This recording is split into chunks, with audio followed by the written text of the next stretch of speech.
E aí, gente, tudo bem? Sejam bem-vindos e bem-vindas a mais um vídeo do Parabólica. Eu sou o Pedro Renó, professor aqui do Parabólica, e estou aqui para explicar uma dúvida que muita gente tem mesmo. Fazia tempo que eu queria fazer esse vídeo, por algum motivo eu não fiz, não sei porquê, esqueci, sei lá, mas estou fazendo o que é estado de, principalmente estado de sítio, mas aí a gente vai explicar também o que é o estado de defesa.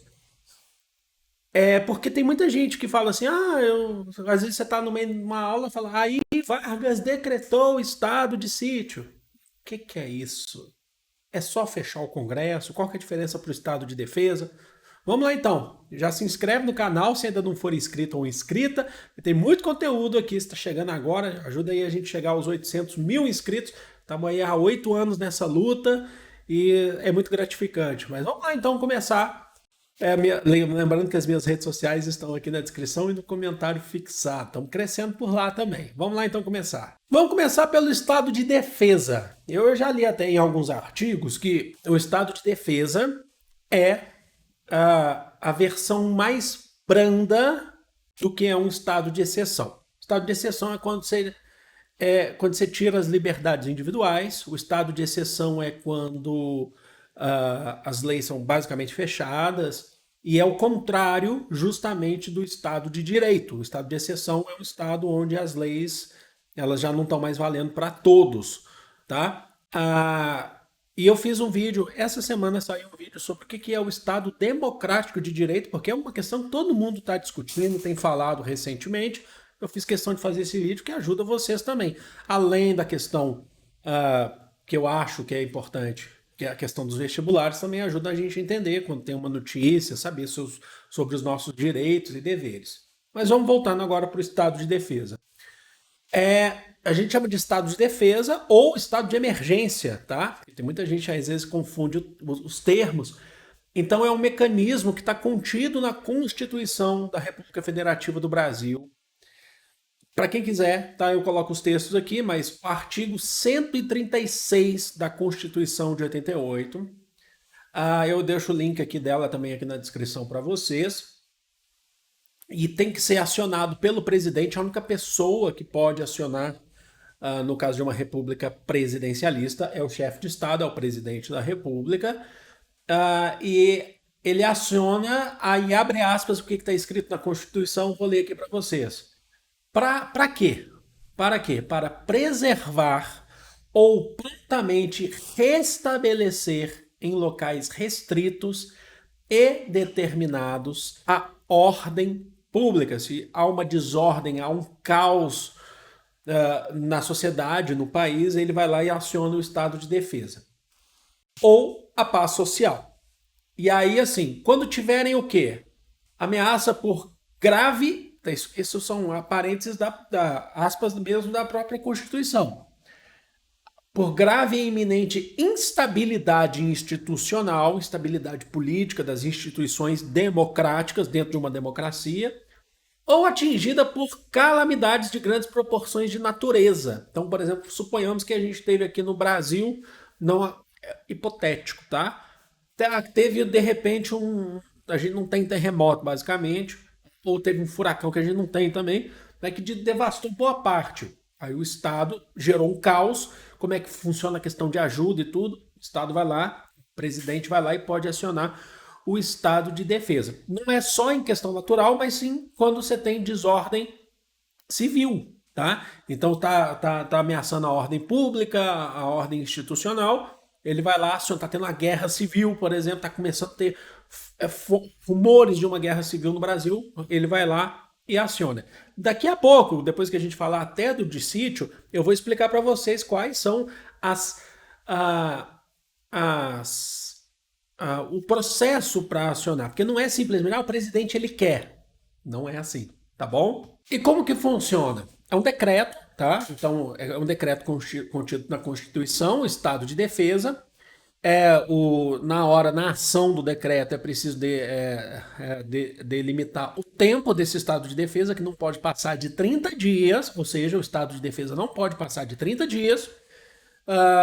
E ele pode ser prorrogado por mais 30 dias, também avisado previamente por mais 30 dias aí para ser prorrogado.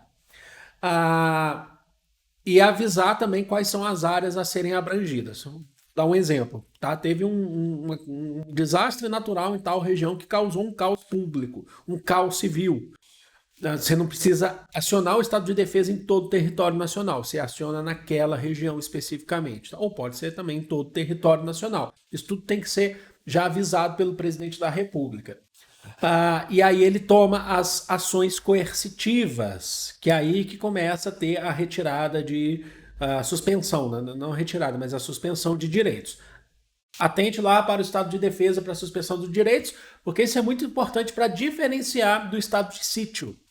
A gente tem a restrição ao direito a reuniões, mesmo que sejam reuniões em associações. Então, pode reunião, o Estado pode restringir, pode ou não pode, se ele quiser.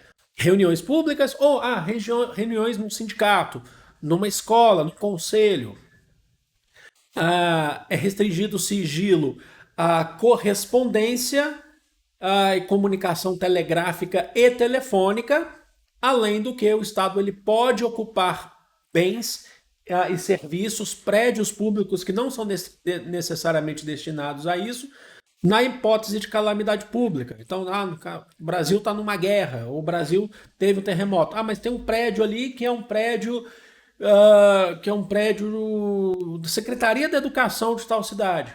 O Estado vai lá e fala, não, vamos transformar esse prédio num dormitório, entendeu? Então aí você tem o estado de defesa sendo colocado em prática. E o estado de sítio, que é aí que eu sei que é o que as pessoas mais escutam, né? Que é importante falar aqui. O estado de sítio também é um mecanismo burocrático feito por um decreto presidencial, então é feito pelo chefe de Estado.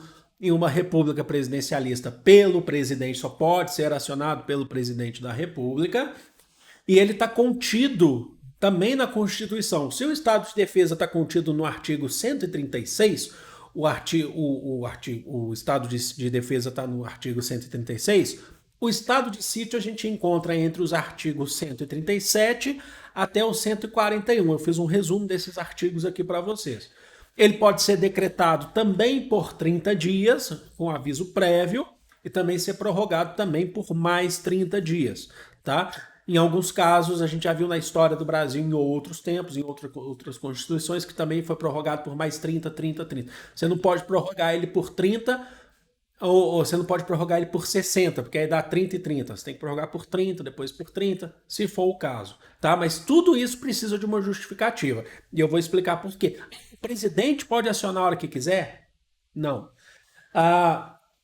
Ele precisa ser acionado em algumas hipóteses.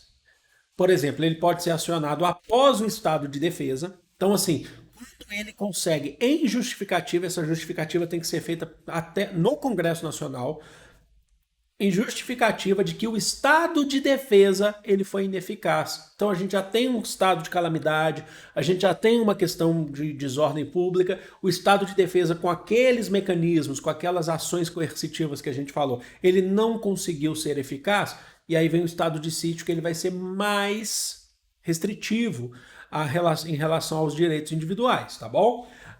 Ele pode ser declarado após uma declaração de estado de guerra. O país está em estado de guerra com outro, então vamos declarar estado de sítio dentro do nosso país.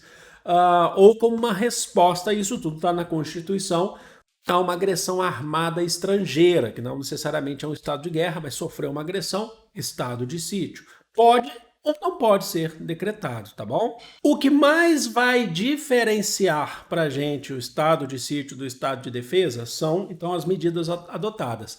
A primeira coisa que vocês não podem esquecer, o estado de sítio dá o direito a quem decreta, ao presidente, de suspender, por período que ele está em vigência, suspender as ações do Parlamento Brasileiro, do Congresso, então Câmara dos Deputados e Senado, e do Poder Judiciário, que no estado de defesa não contém. Então, no estado de sítio, suspende as ações da Câmara dos Deputados, do Senado Federal e do Judiciário, se houver necessidade, tá? Mas tem outras questões que aí parecem também com o estado de defesa, mas elas são mais restritivas ainda. Então, por exemplo, vou ler ali porque isso está na Constituição.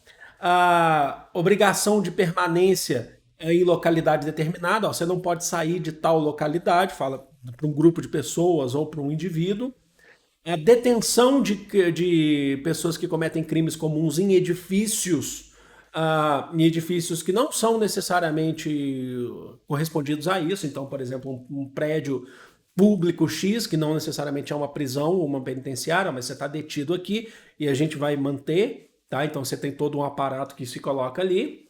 A restrição à inviolabilidade de correspondência e comunicação, além também da restrição a reuniões, mesmo públicas ou mesmo dentro de associações. A gente tem também a restrição a informações relacionadas à liberdade de imprensa, busca e apreensão em domicílio, essas coisas eu peguei da Constituição para vocês. Intervenção em empresas de serviços públicos e requisição de bens. O Estado, o presidente ele vai lá e intervém diretamente. Ou seja, a gente tem aqui a parcela mais dura do que seria um estado de exceção em oposição ao Estado democrático de direito. Então, o da defesa ele é pesado, mas ele é mais brando do que o sítio. O estado de sítio você tem a suspensão do Congresso e do Poder Judiciário. Tá bom? Então, esse é um ponto muito importante para se destacar. E um ponto importante que não pode ser deixado de falar aqui. Como eu falei para vocês já no começo desse vídeo. O presidente vai lá e pode acionar o que quiser, porque aí fica muito fácil. Não, ele precisa ter uma justificativa. Primeiro, é preciso passar pelo Conselho, tanto do Conselho o Conselho da República quanto o Conselho de Defesa. E aí um ponto mais importante. Ele precisa ser levado com uma justificativa plausível para o Congresso, então Câmara dos Deputados e Senado Federal, e ele precisa ser aprovado tanto por Câmara dos Deputados e Senado Federal por maioria absoluta.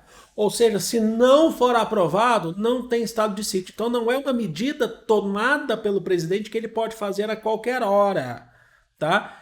É preciso ser aprovado pela Câmara dos Deputados ou Senado Federal, tá bom? E aí a gente está definindo, de fato, se torna o que a gente vai chamar de estado de exceção. O estado de exceção, lembrando, vai ser a oposição entre, mesmo que temporário, tá? E não permanente, aqui no decreto do estado de defesa e o estado de sítio, ele se opõe ao Estado democrático de direito. Lembrando, o nosso cardzinho, eu ia fazer aqui o nosso card está aqui explicando o que é o Estado democrático de direito, tá bom? Então é isso. Eu espero que vocês tenham curtido, espero de coração que vocês tenham gostado. Deixa aqui nos comentários se vocês quiserem que a gente faça mais vídeos assim, porque ajuda a esclarecer e também ajuda, a redaçãozinha tá ali, né? Vou ficando por aqui. Amo vocês de todo o coração do mundo. Um grande beijo. Fui!